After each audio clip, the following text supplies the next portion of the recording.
IT job కోసం చూస్తున్నారా? ఐటీలో కెరియర్ బిల్డ్ చూసుకోవాలనుకుంటున్నారా? అయితే సమాధానం కోడింగ్ ట్యూటర్.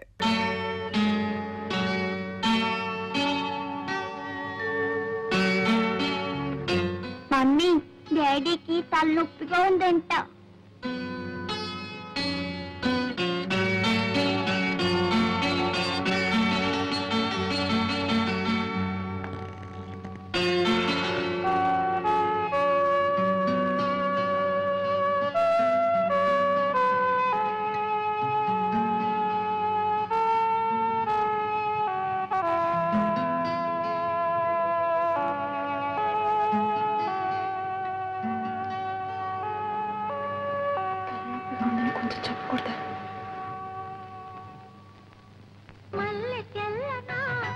మంచు చల్లనా మంచు చల్లనా మమత వెచ్చనా మధుర భావన అన్ని కలిసి ఉన్న మనసు చేయు అర్పణ అనురాగ దేవతార్చన అనురాగ దేవతార్చన.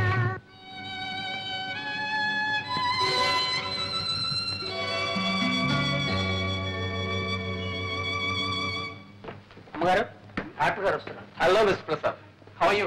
బాగున్నాను. ఇంకో ఆప్టిమిస్ట్ అయ్యాను. దగ్గర ఉంది, అప్పుడు కొద్దిగా వస్తుంది. మందులు సరిగ్గా తీసుకుంటున్నా? తీసుకుంటానండి. తీసుకుంటున్నాను. ఇక్కడ చూడండి, అన్ని మందులు దీంట్లోనే ఉన్నాయి. ఇంతకన్నా మందుల షాప్ లో ఉండొచ్చు కదా సార్. ఇతరకంటే ఇతర నాన్నగారు మంచి మనిషి. నేను ఏం చెప్పినా వెంటనే వినేవారు. రేపు మీకు జబ్బు రాబోతుంది, ఇవాళ్లే మందు తీసుకోండి అంటే వెంటనే తీసుకునేవారు. నవ్వా డాక్టర్ గారు, చిన్న బాబుకి మొండితనం ఎక్కువ. ఇతనికి మందు ఇవ్వాలంటే ఒళ్ళు మీద కూర్చోబెట్టి ఇలా నొక్కి ఉగ్గిపోయాలి. Take a deep breath.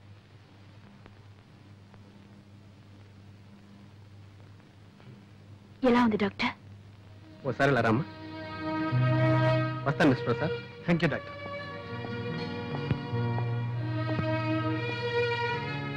ఆయన పైకి బాగానే కనిపిస్తున్నా ఆరోగ్యంలో మాత్రం ఏమీ ఇంప్రూవ్మెంట్ కనిపించట్లేదు. ఓసారి మదనపల్లి తీసుకెళ్లి శానిటోరియంలో అడ్మిట్ చేస్తే మంచిది అనుకుంటాను. అక్కడ క్లైమేట్ ఆయన హెల్త్ చాలా హెల్ప్ చేస్తుంది. అలాగే డాక్టర్, వెంటనే తీసుకెళ్తాను. వెరీ గుడ్, వస్తానమ్మా.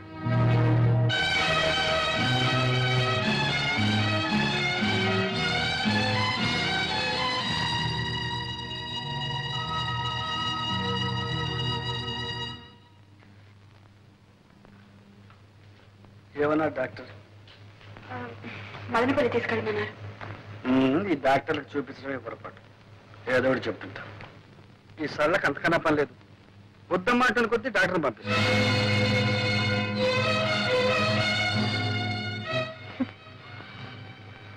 అభిమానం ఉంది కనుక పంపింది.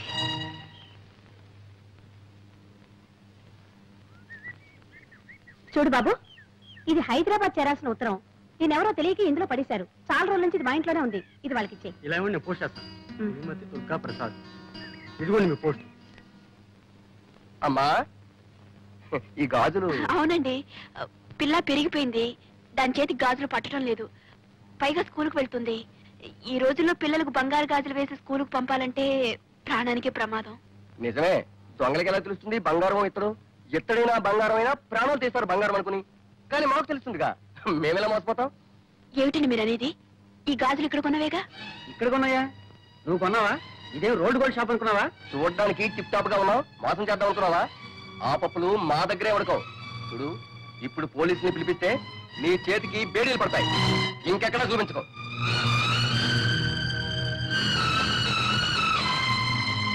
మరి ఇది? అది బంగారమే, ఇక్కడ కొన్నదేనమ్మా. రెండు ఇక్కడే కొన్నవనుకున్నానండి, క్షమించండి. వదినా, ఏమిటి బట్టలు సర్దుతున్నావు? ప్రయాణమా? డాక్టర్ గారు అని మదనపల్లి తీసుకెళ్ళమన్నారు, వెళ్తున్నా. దుర్గా, మనం మదనపల్లి వెళ్ళడం లేదు. ఏ? నా దగ్గర డబ్బు లేదు. నా దగ్గర డబ్బుంది. ఎక్కడిది? నా పుట్టిన నుంచి తెచ్చింది కాదులేండి. నాకు తెలుసు, ఆ డబ్బుని మీరు విషయంలా చూస్తారని. మరి ఇంకెక్కడిది? మీరు ఇంటి ఖర్చుకి ఇచ్చిన డబ్బుల్లో మిగుల్చుకుని దాచుకుంది. సరేనా? నువ్వు దాచుకున్న డబ్బు నీదే అవుతుంది. చూసావా సరళ, నీది నాది అంటూ ఎలా వేరు చేసి మాట్లాడుతున్నారు? నేను కాదు వేరు చేసి, నువ్వు ఇచ్చిన డబ్బు అప్పుడే అయిపోయిందని అడిగిన దానికి ఏం చేశావు? మీరు ఇచ్చే ప్రతి పైసా లెక్క రాసి పెట్టాను, కావాలంటే చూసుకోండి అని లెక్క పుస్తకం తీసుకొచ్చి నా మొహాన్ని కొట్టాను. చూడక్కర్లేదు అంటే నా డబ్బే నీకు అక్కర్లేదన్నా. ఇంత చిన్న విషయానికి రభస్ చేసి ఇంట్లో వెళ్ళిపోయాం. నా డబ్బు నీకు అక్కర్లేకపోయినప్పుడు నీ డబ్బు నాకెందుకు కావాలి? నీకేనా? నాకు ఉంది ఆత్మాభిమానం. ఓహో, ఆత్మాభిమానం ఉండేనా? సుస్థి చేసినప్పుడు సొంత ఇంటిని పెళ్ళాన్ని వద్దనుకుని ఎవరో పరాయవాడు మధు ఇంట్లో ఉన్నారు. ఆయన డబ్బు మీకు సొంతమైంది కదా? ఎందుకు కాదు? మొదటి నుంచి వాళ్ళ బంగళా, వాళ్ళ డబ్బు, వాళ్ళ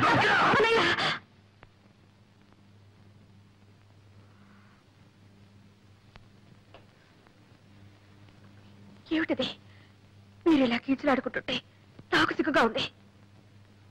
అడగవే, ఆయన అడుగు. మదనపల్లికి వస్తారా లేదా అని అడుగు.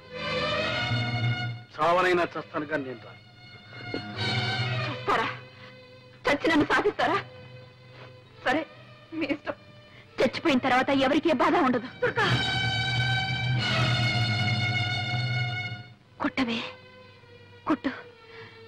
ఆయనే నన్ను కొట్టడానికి వచ్చినప్పుడు నువ్వెందుకు కొట్టకూడదు? కొట్టు. నన్ను క్షమించు దుర్గా. చిచ్చి, అందరికి నేను లోకు అయిపోయాను. దుర్గా, అది కాదు దుర్గా. అన్నయ్య నువ్వెంత మాట అన్నావో తెలుసా? ఆయన నన్ను ఎంత నిర్లక్ష్యం చేస్తున్నారు. నేను ఎన్ని భరించానో, ఎన్ని దిగమింగుకున్నాను. నీకు తెలుసో తెలీదు. నేను డాక్టర్ని తీసుకొస్తే నువ్వు పంపావన్నారు. దానికి అర్థం ఏమిటి? ఆయనంటే నాకేమీ అక్కర్లేదనేగా. సరే, పొరపాటు అనుకోవచ్చు. నువ్వు పంపినా ఒకటే, నేను పంపినా ఒకటే. కన్న బిడ్డకి ఎప్పుడో బంగారు గాజులు తెచ్చిచ్చారు. అవసరానికి వాటిని అమ్మడానికి పోతే అవి గిల్టు అని తేలింది. ఆ షాప్ వాడు నన్ను ఎంత అసహ్యంగా మాట్లాడటో తెలుసా? లేకపోతే లేదని చెప్పొచ్చుగా. ఎందుకీ నాటకం? ఎవరిని మోసం చేయడానికి? ఆ కన్న బిడ్డనా? అవును, కన్నబిడ్డ. అందుకే ఆ చనువు తీసుకున్నా. నువ్వు కట్టుకున్న భార్యవే. ఆ చనువు తీసుకోగలిగానా? నిన్ను మోసం చేయగలిగానా? ఇదిగో, నీకు ఇచ్చిన ఆ నెక్లెస్ బంగారం. నీకు తెలుసలేదు? తెలుసు. దాన్ని అమ్మే డబ్బు తెచ్చాను. నా దగ్గర నగలు నాకు కాదు. అది మీరిచ్చిన నగ, మీ డబ్బు. దాన్ని వాడుకోవడానికి మీకెందుకు అభ్యంతరం? ఇచ్చిన తర్వాత ఆ నగ నీది, ఆ డబ్బు నీది. నీది నీది నీది ఏమిటి మీరు అనేది? నా డబ్బు మీకు అక్కర్లేదు, నేను తీసుకొచ్చిన డాక్టర్ మీకు అక్కర్లేదు, నా సేవ మీకు అక్కర్లేదు అంటే నేను మీకు అక్కర్లేదనే. నేను మీకు అక్కర్లేదన్నప్పుడు ఎందుకుంటాను? ఎవరి కోసం ఉండాలి? మనసులో చోటున్న మనిషికి జీవితంలోనూ ఇంట్లోనూ చోటు ఉంటుంది. మీ మనసులో చోటు లేనప్పుడు మీ ఇంట్లో కూడా చోటు లేదు. చోట్లేని ఇంట్లో చోటు చేసుకుని బలవంతంగా బ్రతకాల్సిన కల్పనకు పట్ల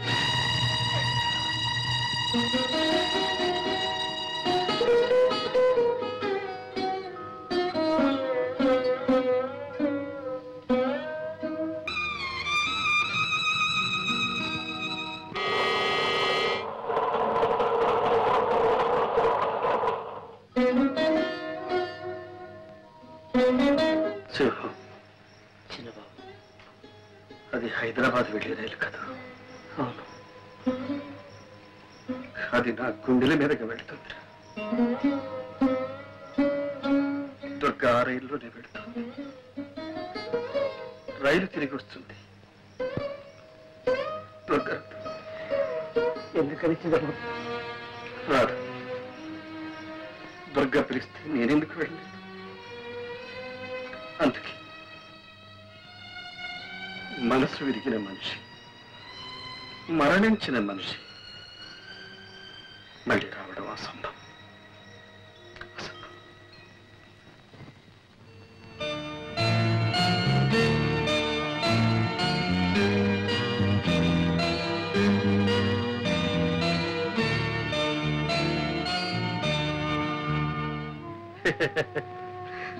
నాకు బాధలు ఎక్కడున్నాయమ్మా? దొరకలేకపోతే నేను ఒక్కడిని ఎక్కడైనా ఎలాగైనా బ్రతకాలి, హాయిగా బ్రతకాలి. దుర్గ లేకపోవడమే నీకు హాయిగా ఉందా అన్నయ్య? బాధలు లేకపోవడమే హాయి కదమ్మా. ఒక్క మాట అడుగుతాను, చెప్పన్నయ్యా. నీ అప్పులు, నీ బాధలు దుర్గకి ఎన్నడైనా చెప్పావా? లేదు. ఎందుకు చెప్పలేదు? సరే, మొగుడిని ప్రేమించడం వేరు, అర్థం చేసుకోవడం వేరు. దుర్గకు ప్రేమించడమే తెలుసు, అర్థం చేసుకోవడం తెలియదు. ఆమెకి చేతగా. అలాగని ఆమెకేమీ చెప్పకుండా అన్నీ దాచుకున్నావు. నీ కష్ట సుఖాలు చెప్పలేదు, నీ ఇష్టాయిష్టాలు చెప్పలేదు. నువ్వేం చేస్తున్నావు, ఎలా సంపాదిస్తున్నావు, ఎంత సంపాదిస్తున్నావో ఆమెకి తెలియదు. చివరికి నీ వినోదం కోసం నువ్వే చక్రపాణి అన్న సంగతి కూడా ఆమెకి తెలియకుండా దాచుకున్నావు. ఇన్ని దాచుకున్న భర్తను ఏ భార్య అయినా ఎలా అర్థం చేసుకుంటుంది? అతని బాధల్ని ఎలా పంచుకోగలుగుతుంది? అన్నయ్య, దొరికేలా కావడానికి నువ్వే కారణం. నిజమేనమ్మా, అన్ని దాచుకున్నాను, మింగుకున్నాను. 4 ఏళ్ళు తన అర్థం లేని ఆత్మాభిమానాన్ని, అహంకారాన్ని సహించాను, భరించాను. సొంతలు విడిచిపెట్టి అద్దెకొంపుకు వచ్చినప్పుడే చెప్పారు, మీ పుట్టింటి నుంచి ఏమీ తెప్పించుకోవద్దు. వినదా? ఎన్నిసార్లు మీకు వీలు కాకపోతే చెప్పండి, నా పుట్టింటి నుంచి తెప్పించుకుంటారు. ఎన్నిసార్లు నా పేదరికాన్ని గుర్తు చేసింది. ఆ బాధ నీకు తెలియదమ్మా. తను ఏ ఆట ఆడినా, ఏ పాట పాడినా నేను కాదలేదు. ఇల్లే అమ్ముకున్నాను, అప్లై చేశాను, ఏం చేశాను? నన్ను సుఖపెట్టడానికి, సంతోషపెట్టడానికి ప్రయత్నించాను. నా స్థితి తనకు మాత్రం తెలియదా? ఏం చేస్తున్నారు, ఎక్కడి నుంచి తెస్తున్నారని ఒకసారి అడిగిందా? ఫ్రిడ్జ్ అని, టీవీ అని, కనీసం ఇన్స్టాల్మెంట్ లో కొనాలని అన్ని పెంచుకుంటూ పోయింది. తెచ్చిస్తే తీసుకునేది, తెచ్చకపోతే తెప్పించుకుంటాను అని. అలాంటి దాంతో ఏం చెప్పమంటావు, ఏం చేయమంటావు? అయిపోయి నా ఓపిక కూడా ఓకే. అన్నయ్య, ఇన్నాళ్ళు నా మనసు ఒంటి స్తంభం మేడలా ఒక్క దుర్గపైనే ఆధారపడి తను వెళ్ళిపోయింది. కాస్త కూలి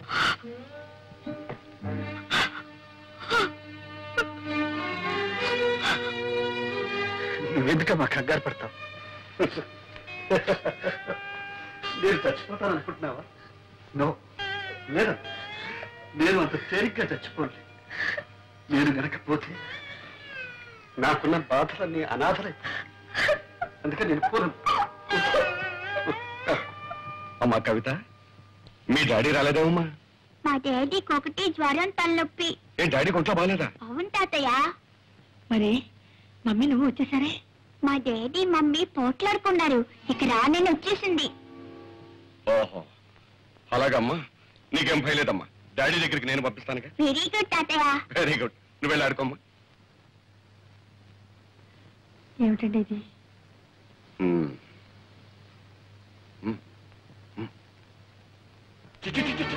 ఎందుకే ఏడు నీకు వచ్చినాయి, చెట్టుకు వచ్చినాయి.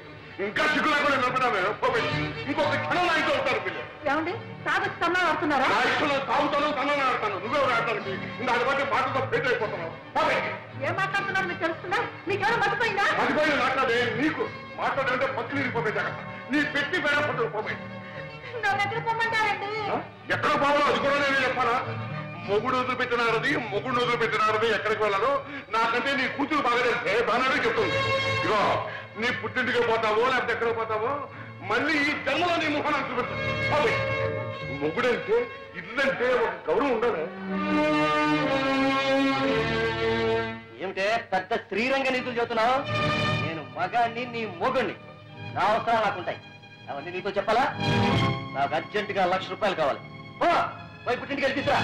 ఉన్నాయి కానీ ఈ అప్పకు లక్షల కోట్లు. అయ్యో, ఏమిటి నీ కర్మ? మా నాన్న ఏమని అడుగుతానండి? అడిగితే మీరంత చులకలైపోతారు. పుట్టి నుంచి డబ్బు తెస్తే మీ మర్యాద ఉంటుందండి. మర్యాద ఏమిటే మర్యాద? నీకు కావాల్సిన తెచ్చుకున్నావుగా, నగరం, చీరలు, బీరువాలు, పోషణలు. ఏ నాకు తెచ్చారా నీ మర్యాద? ఆడదాని మీద చెయ్యిస్తావా? నీకు సిగ్గు లేదు? ఏమో, ఏంటి సిగ్గు గిగ్గు అంటున్నావు? ఇది మా భార్య భర్తల విషయం. నువ్వెవరు కలిగి చేసుకోవడానికి? నీ ఇంట్లో నీ పెత్తనం చలాయించుకో. ఇది నా ఇల్లు. నేనేనాడు ఇంట్లో కాలు పెట్టానో ఆనాడే నా ఇల్లు. నీకేం సంబంధం? వదిన మొగుడితో ఏదో బుద్ధిగా కాపురం చేస్తున్న దానిలో తగుదనమ్మా అని వచ్చి నీతో చెప్తుంది నీతులు.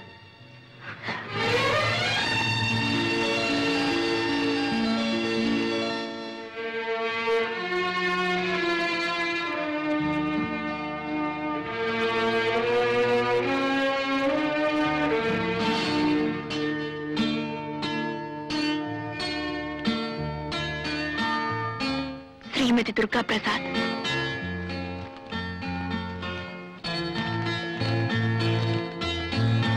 దుర్గా, నువ్వు వెళ్ళా. ఈ ఇల్లు, నా కళ్ళు, నా మనసు అంతా ఖాళీ అయిపోయింది. నా ఆరోగ్యం బాగోలేదు. తొందరగా రా. వీలైతే త్వరలో కొంత డబ్బు పంపిస్తాను. ఈ ప్రసాద్. మీకింత సుస్థి చేస్తే నాకు ఒక్క ఉత్తరమైన రాశారా? అంత మాత్రం బాధ్యత లేదా? రాశాను దుర్గా, నీకు ఉత్తరం రాశాను. ఎందుకండి అబద్ధాలు చెప్తారు? మీ మనీ ఆర్డర్ అందినప్పుడు మీ ఉత్తరం అందదా?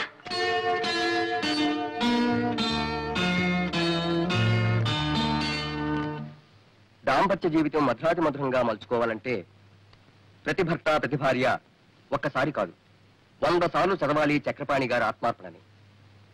భగవద్గీత ఎన్నిసార్లు చదివినా ప్రతిసారి అంతో ఇంతో కొత్త అర్థం గోచరిస్తుంది, కొత్త ఆనందం కలిగిస్తుంది. అలాగే ఆత్మార్పణ నవల చదివితే అలాంటి ప్రయోజనమే కలుగుతుంది. మహిళా మండలి అధ్యక్షురాలు శ్రీమతి యశోధర గారికి ఈ ఆత్మార్పణ మొదటి ప్రతిని ఇవ్వటం చాలా సముచితంగా ఉంది. చక్రపాణి గారికి కూడా 2 మాటలు చెప్పాలి.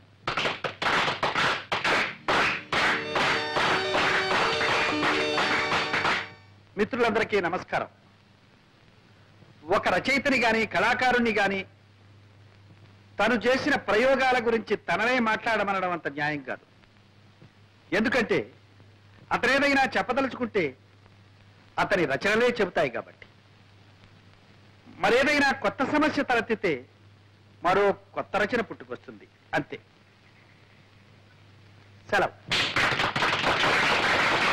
దుర్గా, నిజమేనా? చక్రపాణి మీ ఆయన? మీరిద్దరు తోడు దొంగ సుమ్మా. సొంతాలు కూడా చెప్పకుండా అమ్మ దుర్గా, నాతో కూడా చెప్పలేదు, అంత దాచుకున్నావు. ఉండండి అత్తయ్య. ఇంత గొప్ప రచయిత భర్త కావడం ఎంత అదృష్టమో తెలుసా? అరే, ఆయన పుస్తకాలు 3 సార్లు చదివాను. చక్రపాణి మా బావగారని తెలిస్తే ఒక్కొక్కటి 6 సార్లు చదివి ఉండేవాడమ్మా. ఆనాడు కింద భూమి పైన ఆకాశం తప్ప ఏమీ లేని దరిద్రుడు అన్నావుగా, ఇప్పుడు సంతోషంగా ఉన్నా. చాలా సంతోషంగా ఉందండి.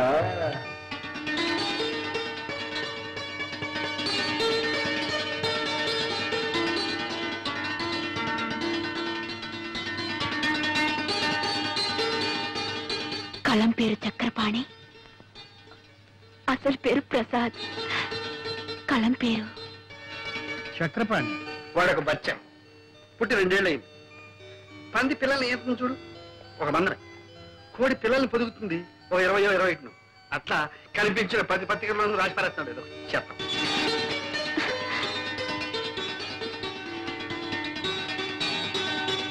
ఆత్మార్పణకు మరో పేరేనా చెల్లి సర్. చెల్లి సరళకు అంకితం.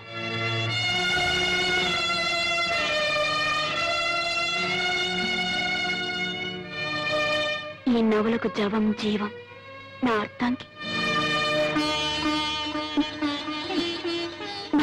దుర్గా.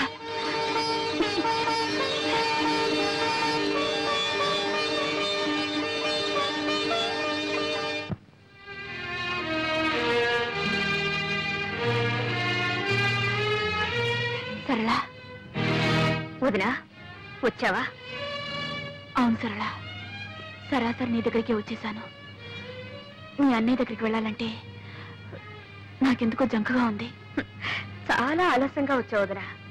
అన్నయ్య నీకు శాశ్వతంగా దూరం అయ్యే వరకు నువ్వు పట్టించుకోనే లేదు. సరళ, ఏమైంది సరళ? ఏమైంది? కంగారు పడకు, నాకంతా అయోమయంగా ఉంది సరళ. ప్లీజ్, ఏమైంది? నువ్వు వెళ్ళిపోయిన తర్వాత అన్నయ్య ఎంత కష్టంలో ఇరుక్కున్నాడో తెలుసా? సేఠ్, ఎందుకు ఈ గొడవ? గొడవ? అరే, అమ్కి అప్పు వసూలు చేయడానికి రావడం గొడవ. మీరు కోర్టుకి రాకుండా మనిషి పత్తా లేకుండా పోతే అది గొడవ కాదు. సామాను జప్తు చేయడానికి వస్తే అంతా అమ్మ గారిది అయ్యా గారిది కాదు అని మీ వాడు మీదికి దూకితే అది గొడవ కాదు. అది కాదు సేఠ్, వాడు చెప్పిందంతా నిజం. ఇక్కడ నువ్వేమీ నవ్వుతావు.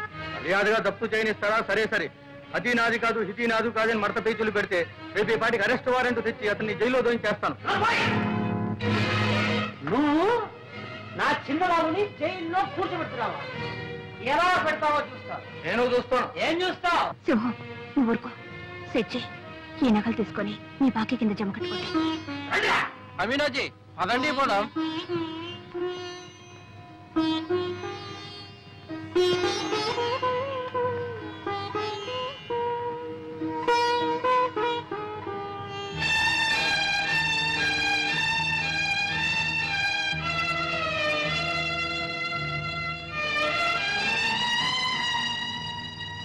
సరళ,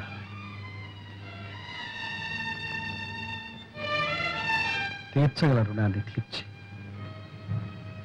తీర్చలేని రుణాన్ని నాకు మిగిల్చావా? అన్నయ్య అంత బాధలో కూడా నాకు కబురు చేశాడే గాని నీ పేరు తలపెట్టలేదు. ఒక ఆడది భర్తను ఆదుకోగల ఆపద ఇంతకన్నా ఏముంటుంది? వదినా, నువ్వు ఒకప్పుడు అన్నావు చోట్లేనింట్లో చోటు చేసుకొని బలవంతంగా బ్రతకడం కట్టి వెళ్ళిపోవడం మంచిదని. ఇప్పుడు నేనంటున్నాను నువ్వు వెళ్ళిపోవడమే మంచిదని. నీకెదురయ్యే అవమానాన్ని నువ్వు భరించలేవు. సరళ, అవును వదినా, ఆత్మాభిమానం అనేదానివి. ఆత్మాభిమానం అనే పేరుతో అహంకారం పెంచుకున్నావు. కానీ ఆత్మాభిమానం అంటే ఏమిటో నిజంగా నీకు అర్థం తెలియకుండా పోయింది. భార్యాభర్తల మధ్య కావాల్సింది ఆత్మాభిమానంతో పాటు అవగాహన. ఆ అవగాహనే ఆత్మార్పణం. ఇదిగో నా నగలు కాదు, నా అహంకారం. నీ నగలు విడిపించుకో. నేను నా స్థానం పోగొట్టుకునుంటే దాన్ని తిరిగి సంపాదించుకోగలను. నేను ఎన్ని తప్పులు చేసినా ఆయన నన్ను క్షమిస్తారు. నాకు ఆ నమ్మకం ఉంది.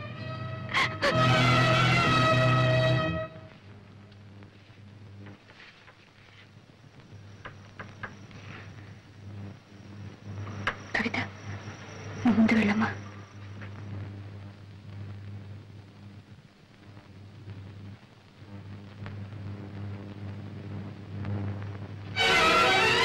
కవిత,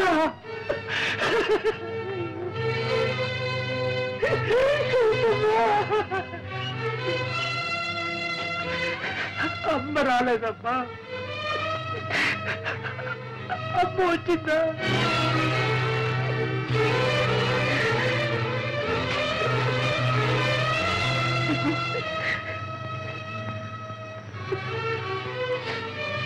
ఇప్పుడు వచ్చి ఏం ప్రయోజనం అమ్మగారు? అంతా అయిపోయింది. ఏం జరిగింది? అసలు విషయం ఏమిటో చెప్పు. విషయం ఏముందమ్మా, ఒకటే విషయం. జీవితంలో ఆఖరి నాటకం ఆడిపోతున్నానని చెప్పించింది బాబు, వెళ్ళిపోయానమ్మా. నాకేదో బతిగా ఉందమ్మా. ఆయన ఆఖరి నాటకం చెప్పినా కూడా వెంట వెళ్లకుండా ఇక్కడే ఉన్నావా? ఇదే ఆయన మీద నీకున్న దుర్గమ్మ, నా విశ్వాసాన్ని గురించి అడుగుతున్నారా? చిన్నబాబు దగ్గర మీరెప్పుడు వచ్చారమ్మా? నా తర్వాతేగా. అతని గురించి మీకేం తెలుసమ్మా? ఆయన ఆఖరి నాడని అన్నదాన్ని అల్లాడిపోయారే. ఆ మాట విన్నప్పుడు నేను ఎలా భరించగలనమ్మా? గుండె బద్దలైపోయింది. నా మనసు ముత్తుబారి రాయిలా ఇక్కడ పడున్నా. భగవంతుడే అతన్ని కాపాడాలి.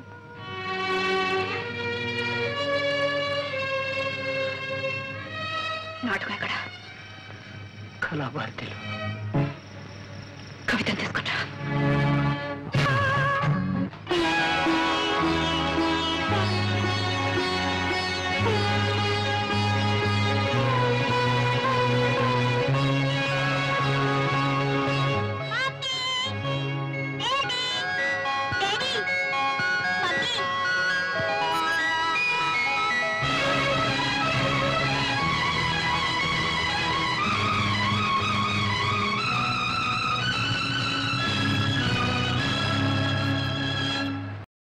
And for more videos, please subscribe to iDream. Please subscribe to iDream. Please subscribe iDream. And please subscribe to iDream.